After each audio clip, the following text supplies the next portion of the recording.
Hello everyone! Grabe, nagbabadyo po ngayon yung paparating na napakalakas na ulan pero hindi po ito hadlang para sa ikagaganda ng ating araw today.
She was afraid to come out of the locker.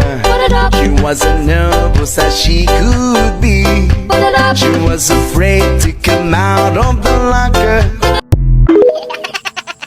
Ayan everyone, so maulan po dito sa Leyte kaya yung mga kangkungan dito guys is lubog po talaga sa tubig. Tingnan nyo, parang aabot na po siya sa tuhod pero hindi po yun hadlang para hindi tayo makapag-ulam ngayon ng fresh na kangkong. So kailangan nating sumubok at saka sumulong sa tubig para may makain yung ating pamilya guys. Kasi sa panahon po natin ngayon, hindi na po uso yung mga arte-arte, hindi na po uso yung tatamad-tamad. Kailangan everyday magsipag po tayo para sa ikabubuti ng ating pamilya. And as you can see here guys, ang tataba po ng mga kangkong dito. Grabe, malalim po yung tubig dito guys. And tingnan nyo naman po yung panahon po dito sa Leyte. Palagi po talagang umuulan. Ang daming dampog na naman. Umaambon na siya guys. Kaya kailangan nating bilisan para makauwi tayo guys ng hindi nauulanan. Kasi sa panahon din po natin ngayon, bawal po tayong maglagnat. And mahal po kasi ngayon ng mga medisina. Kaya laban lang and magsipag lang tayo always. Grabe guys, sobrang sarap sa pakiramdam na parang nag-harvest lang ako dito. Ayan. Libre lang, masustansya pa yung mga gulay dito sa probinsya. For me guys, yung kangkong na ito is ang sarap po nitong igisa. Lagyan ng sardinas and padisan guys ng bulad or budo. Solve na yung pananghalian natin mamaya. Okay, ginoo ko. Bangin ako diduktan hinlinta guys. Oh my God, baka may nalinta sa akin. Pero actually guys, hindi naman po ako takot sa mga ganyan. Hindi po ako takot sa mga linta and everything. Kasi nga, sanay po ako dito.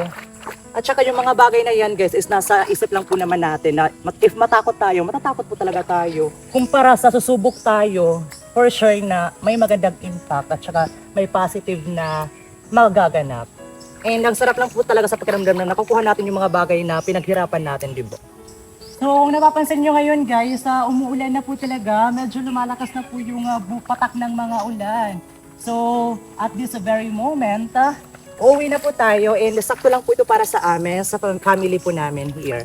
So, tabi-tabi apoy, kasi isa lang ako dito sa bukid and hanggang dito na lang po muna tayo kasi umuulan na po talaga. Thank you so much everyone for watching. Yes!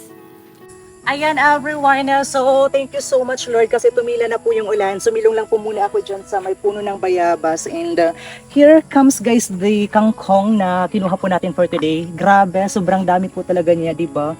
And for sure na kung ibebenta ito, mahal na po ito. Pero dito po sa probinsya is libre lang po ito siya. At saka napakalaking blessings po ito para sa atin for today.